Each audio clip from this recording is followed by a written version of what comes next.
Oh, a ling chasing the blue? No. What? Yeah. Oh, double setup, double hookup here. Nice here.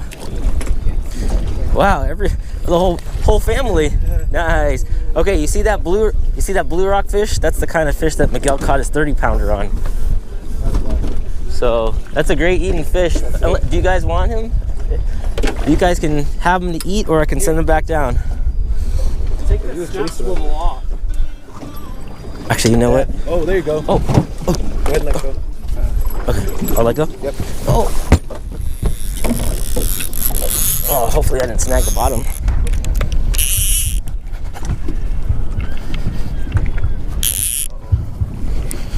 Oh, dude. Really big fish? I think so.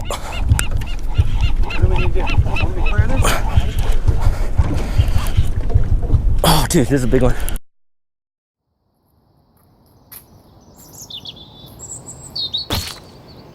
Now this is a 13-pound lingcod, and the head alone is like 3 to 4 pounds. About a quarter of the body length of a lingcod is its head, and they're just massive, and they have a ton of meat. And I've always given mine away. I've always just taken the fillets out of the body, and you know, I've always missed out on what a lot of people have told me are the best tasting pieces of meat, and those are the lingcod cheeks. What you want to do with the head is boil it down, and they make great fish soup. I gave the head away, but before I did, I recovered the meat out of the cheeks. This is my first time pulling the cheek meat out of a lingcod, and so, you know, for the fillet mafia members out there, please be kind.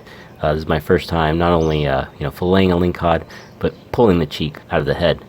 Now, lingcods are pretty crazy looking. I mean, they're well built, and they're designed to be you know, the apex predators down the bottom of the Pacific. And right across the cheek is this bridge. It's almost like a bridge ridge that you have to get around. Now, I've seen other videos on YouTube where guys actually carve out the cheeks and then fold back the plate and break it and then scrape off the cheek meat.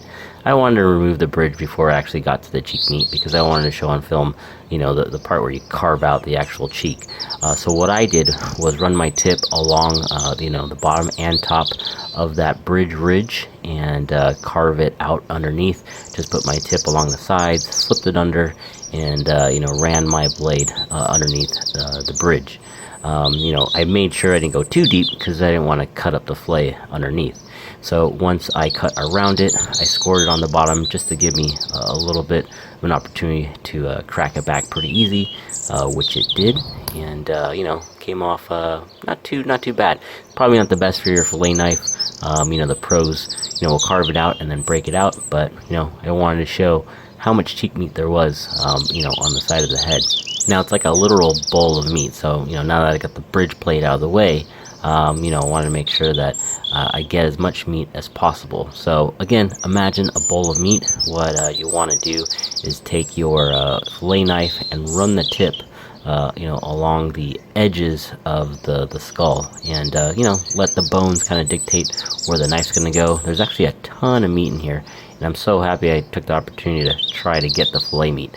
You know, I stuck my blade in one side, kind of worked it around, felt my way along the, you know, interior bones and cartilage. There is no true skull. It's a collection of bones, so it's interesting, you know, the feeling you get, you know, when you're running your fillet knife in there. And again, this is my first try. Shredded it pretty good, but you know, I got a nice solid chunk of meat, and the consistency of the meat in the cheek is actually a lot different from the rest of the body. You can definitely tell the meat itself in raw form is a lot like a scallop. I've always heard it tasted like a scallop. I didn't think it would really look like a scallop, but it did. So, you know, now that I got the bridge ridge out of the way, you can see the cavity that's left for you to carve out. And, you know, I'm going to work on the other side. That was my first attempt, and like anything else, with a little bit of practice, I should do a better job the second time around.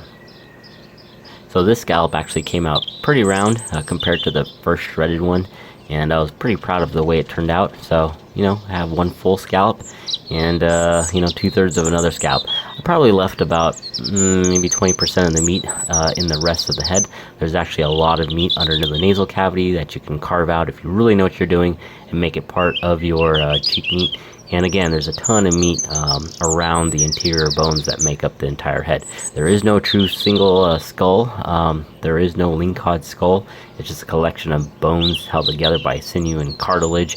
And what a lot of people do is boil the head down to release all the meat. But for today, I'm going to take the cheap meat, saute it, and see how it tastes.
So yeah, the lingcod cheeks are part of the fish that I never thought to eat, and everyone was like, dude, if you have a big enough fish, there's enough meat in the cheeks to grab and eat. And because they're isolated to the cheeks, they're super fatty. They shouldn't have a lot of like muscle in it, and shouldn't be super flaky.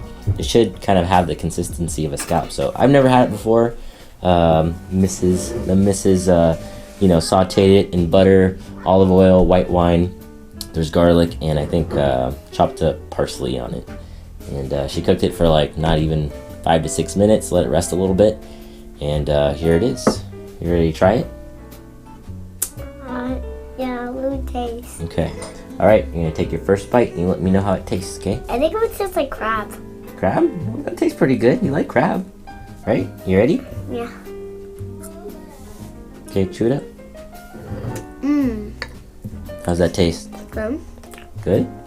What's better, this or fish sticks? This one? Mm-hmm. Oh, this is... Alright. Here's my first taste test of the scallop, of the cheek.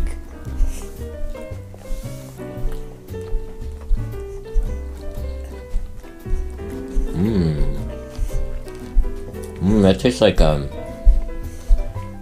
of tastes like, it tastes like a scallop. It has the consistency of a scallop. It's definitely different from the rest of the body. If you've ever had like lingcod fillet, like baked, it tastes like what? Meat tastes like chicken. It kind of does taste like chicken. Kind of tastes like a big chicken scallop. Cause it's like hard to eat. Is it hard to eat? Yeah, just like chewy. Yeah, it is a little chewy. Yeah, it's definitely not as stringy as a regular chicken, but it definitely has a different consistency than. Let me tell Mommy I like it. Okay. Mommy, I like it. So you really like this, huh? Yeah, I think I want to eat this whole chunk. The whole chunk? The big one or this one? I want that big chunk. Okay. That's too big for me. Maybe Daddy will eat that one. Yeah. Man, he likes it. You know how hard this is to get? This is a 13-pound lingcod. Well, You know how lucky this kid is? You know how hard it is to catch a 13-pound lingcod? It is giant. Bigger than that. Way bigger than How that. about? Like this big. Well, we're closing down on the last of these cheek fillets. This is a real treat. I mean, if I was blindfolded and you put scallops here, I might not be able to tell the difference. But Yeah. knowing that these fish were caught on our trip, Put that big chunk in. Trying to put that big chunk in mouth. the whole thing in my mouth. Yeah. 10, 9, 8, 7, 6, 5, 4, 3, 2, 1.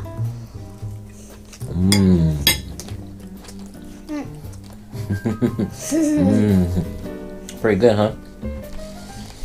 Well, with that said, thanks again for watching. Real treat to have these lingcod cheeks. Definitely recommended if you catch a significant size lingcod. I mean, you might be able to pull one out of a smaller lingcod, but if you catch one in the 8 to 9 plus range, you're gonna get a significant size scalp. Again, I didn't pull all the meat out of those cheeks. I pulled maybe 75% on each side, but those 2 cheeks alone, I think, are enough for a nice appetizer for a couple people. What do you think?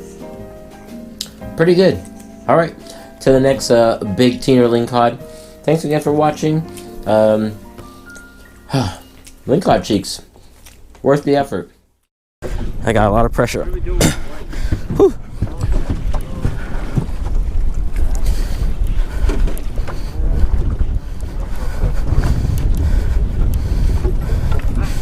Is he coming up? He's slowly.